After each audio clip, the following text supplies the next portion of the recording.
Oh, just got a nice one right there. He just took right off with it. Today's Friday. I'm over here at my local park at Pecana by my house. Had a kind of rough day yesterday, losing out on some fish. So I reset up my poles using 8-pound fluorocarbon test now, and I brought over a few things to try just to practice. I've got some of these Gulp 4-inch minnows, these robo worms, 4.5-inch curly tail bold bluegill. I might start with that one. And then I have a 6-inch robo worm morning dawn with a straight tail. And the one I've been using the most, which is the Zoom finesse green pumpkin. I think these are like 5-inch. So let me get set up and we'll go try to throw these. I'm using a 1/4 ounce weight on the drop shot. I came here today because the other day, I think on Sunday, I came here and got like 5 or 6 bass throwing the drop shot here. So I really want to get back to practicing before I go back out to the other ponds. So I'm hoping there's still some more bass in here and that wasn't just a fluke for me. So this is what it looks like with that 4.5-inch bluegill robo tail. I always nose hook it, so the tip is like the point is right there. That way it's kind of a weedless, and if I snag on, or no, if I hit a rock or anything. So let's give this a shot. I want to see if this 8-pound fluorocarbon is going to work better. I see a lot of guys bass fishing online in their videos. Most of the time they don't ever even use a net. You know, they're just pulling the thing out of the water, unless it's maybe over 3 pounds or something. But typically they're just yanking it in the boat. So I've got my net here just in case, but I'm just going to practice on just pulling the fish out without a net. See how this 8-pound fluorocarbon works. It's just the cheap Berkeley stuff from Walmart. I was using a 6-pound Berkeley from Walmart, and now I got the 8-pound. I don't think I could go much bigger than that with these 1/0 hooks because it's tough. You got to feed it back through several times through the eyelet, and it's just not enough room to go much bigger than 8. Plus, you don't want that line to be as invisible as possible. So we'll see.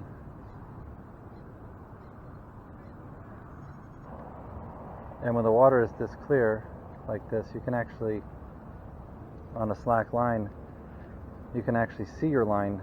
If it gets a bite going left or right or moving, you can actually see it instead of feeling it when you go to pull up. Because most of the time on the drop shot, you don't even feel the bite usually. Typically, you're just gonna go to pull up that slack, and next thing you know, there's some resistance. Normally, if I actually feel a bite, it's normally small bluegills or maybe a catfish. But typically when the bass hit it on the slack line, you don't even feel it. Not until you go to take up that slack. So, but when it's nice like this, like I said, you can actually see the line taken off. Right there, oh, just had a bite. But again, that was one of those little nibbles.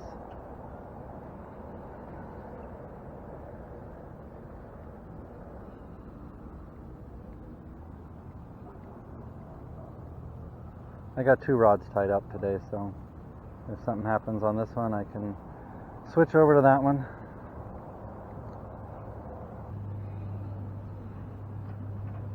Oh, that one's moving. We got something on it. Yep. Oh. What is going on? Look, snapped right again, right at my surgeon's knot. One did that yesterday and one broke the actual line, so looks like it's something we're doing, because I just snapped that bad boy off. I didn't even know he was on there and I saw it swimming. Well, let's go to our other pole. King of getting my lines broken. So this one's tied the exact same way, so let's hope we don't have the same result. I got a surgeon's knot in here on that 8-pound fluoro down to the hook. The last one snapped right there, right at the knot. So I wet the knot.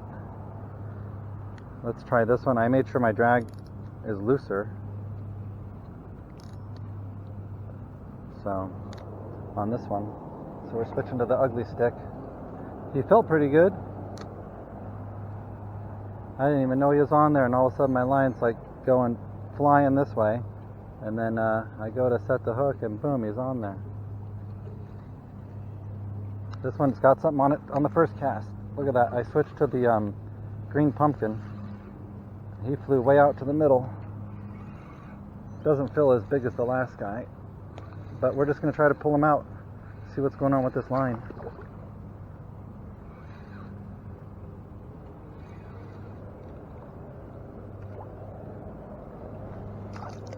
There we go. We got first cast with the green pumpkin, and we got one. Come here, bud. Right on the side of the lip there. First cast green pumpkin. That guy we didn't lose, but I could tell he didn't feel as big as the last one. So just a little dink. But hey, you've been hooked by Hurley. And I was going to tell you guys, I just threw the green pumpkin on there. The 5-inch green pumpkin finesse worm. So now I got to fix this up and put a new weight on here. So I'll be right back. Alright, let's do this. I said I was going to. Let's switch this up to a wacky rig. We'll go right past this little meat part here. And just go with a wacky rig set up on here. We did end up getting one or two last time we were here on a wacky rig, so let's try that out. Kind of want to throw a few different things at them. We'll try the wacky for a little bit, and then I'll probably switch up to that minnow. And then after the minnow, we'll go to the 6-inch robo worm. That one we can also fish on the nose of the worm, as well as a wacky rig on that one.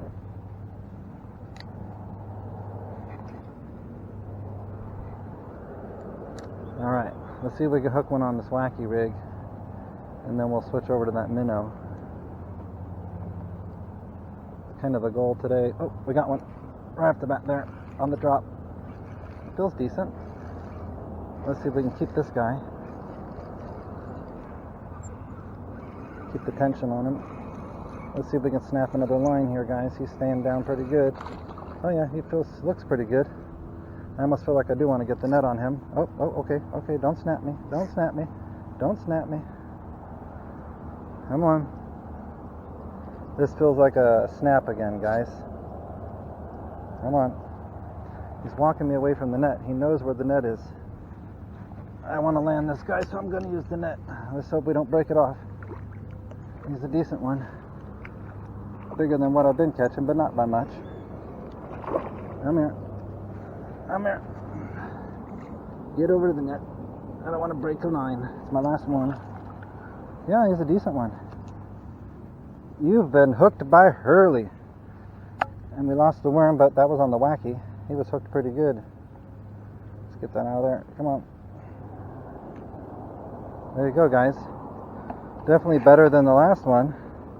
And that was on the wacky rig. So we got two. And we lost the worm anyway, so now let's go switch up and try that minnow. So now I'm going to try this gulp right here. 8 count. It's a 4-inch minnow smelt. It looks like there's liquid in there too. Only 8 of them in there, so let's see. These are probably going to be nice and juicy.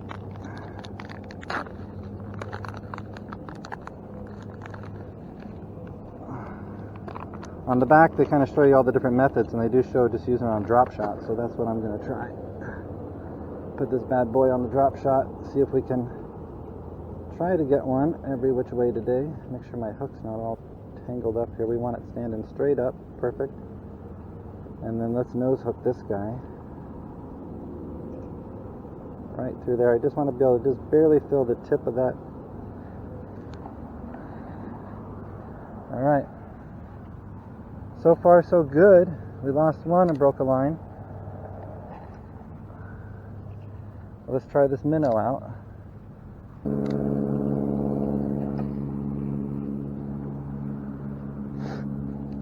Oh, right when it hit the water, something came kind of splashed right next to it. I spooked something. Oh, I'm getting some nibbles right now. Must have spooked a school of bluegills. Well, we got something on there, actually. It doesn't feel very big. Oh, he fell off.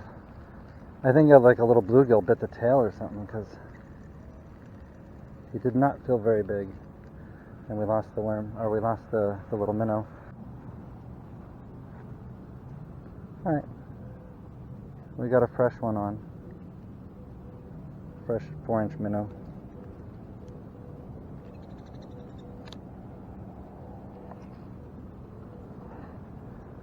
Trying to see if we can do this challenge today. Try to get one on each one of the 4 plastic baits I brought today.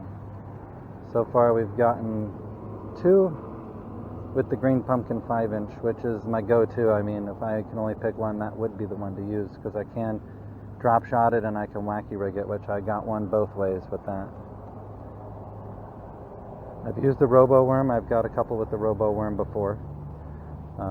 The other 2 are new. I just bought those last night when I got some new 8-pound fluorocarbon line. I picked up these minnows, and I picked up that 4-inch robo worm bluegill. So, oh, something was going on there. Something was trying to take her again. Come on.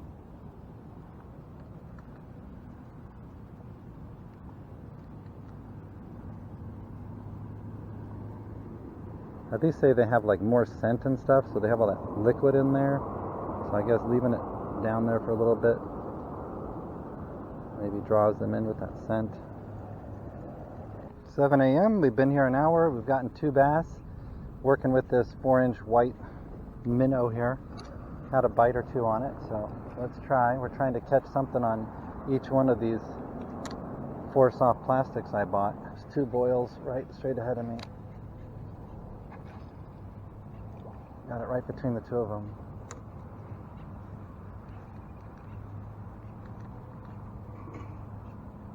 This boil over here to the left is still going. Now there's one over here to the way over to the right.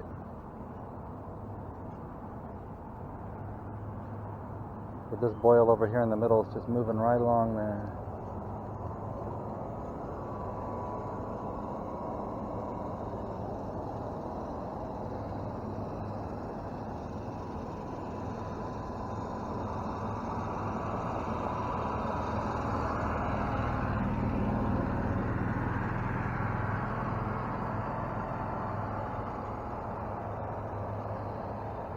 Getting some little bumps again, right through this exact same area, just really tiny bumps on it.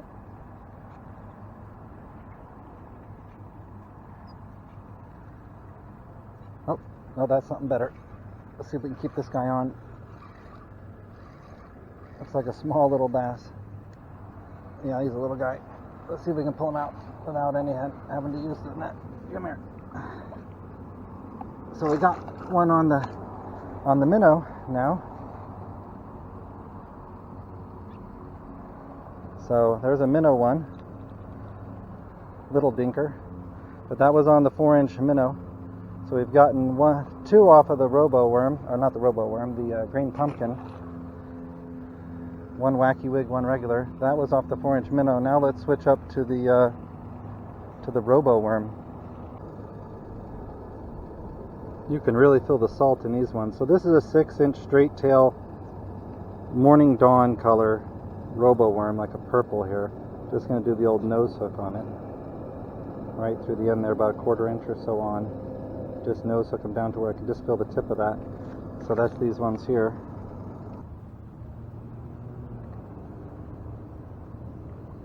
We got something. Oh, just lost it. Oh no, he's still on there. He's on there. He's on there. Feels decent. Hard to tell. Alright. And this is with the 6-inch robo. Come here. Come here. Hey, look at that. You've been hooked by Hurley. Come here. Come here. He swallowed that thing. Not too bad, just in the top roof of his mouth. Look at that. So that's on the, did a wacky rig with that 6-inch robo worm. And we got ourselves another little dinker. Like I said, I got a lot of dinkers in here, so. But hey, there's another one. Let's switch it up to this one. This is the 4.5-inch curly tail bold bluegill. Let's put this guy on there again, right on the tip. Bring it down. Right there. Robo worm salt release system. They're very, very salty.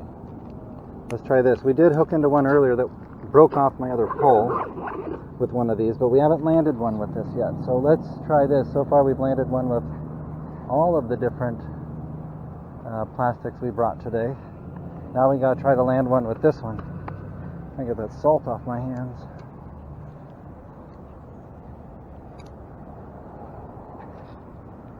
Put it right by that school there. We'll start right here, and then we're gonna work our way back around the corner there.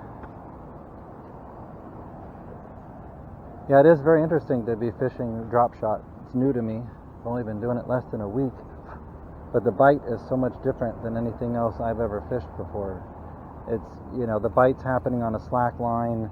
You don't feel it typically. It's when you go to move it or jig it, all of a sudden, you feel like you've got a little bit of a snag, and then that snag, jiggles a little bit, and then all of a sudden you're like, boom, that fish is on there. So it's definitely a different type of fishing that I've ever done.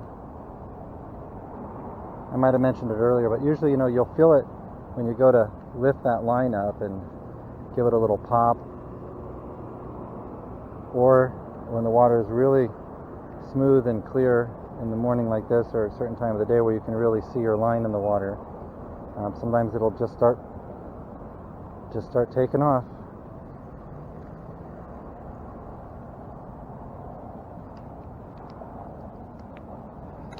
So it's nice.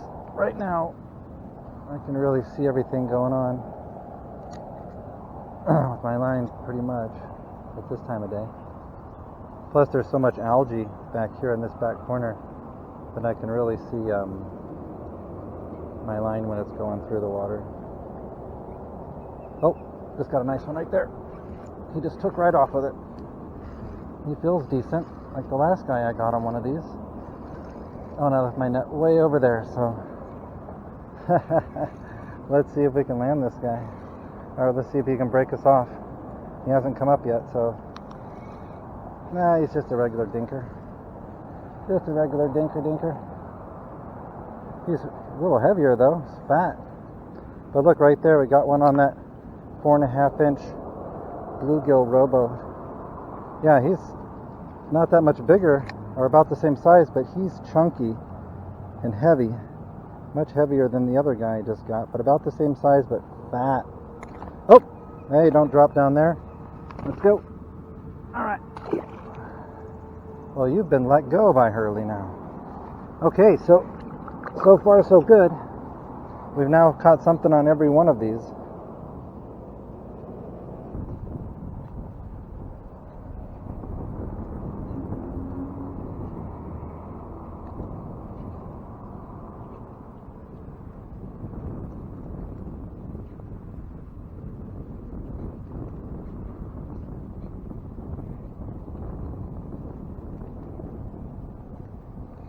Got him. See, that time he didn't fall off. See that? I put on the switch it to the wacky rig, and I can keep him. When I try to go the straight up worm, I lose him. Come here, buddy. Come here. Come here. He's a decent one. Come on, we're gonna test this line and see if it'll break, pulling you out. You've been hooked by Hurley. He's another fat boy. Decent for my pond. Yeah, see the wacky rig. As soon as I switch it to the wacky, oh, my hand's all tangled up here in the line. As soon as I switch it to the wacky rig, got a nice hook here right on the side. So I think that's working better for me. So he's a nice one. I mean, he's small, but again, he's another one of them fat guys. Got some girth to him. Maybe he's the same guy we caught before with the wacky rig. I don't know, but we'll take it. Well, I came out this morning to my local pond, wanted to throw some different drop shots. I got a couple new ones yesterday at the store, so we threw out a 6-inch robo worm. We did a 5-inch green pumpkin zoom worm. I did a white 4.5-inch minnow, and then we also did a 4.5-inch robo worm bluegill. Worked out pretty well. I want to say thanks for watching. Stick around for the next video, and I'll see you then.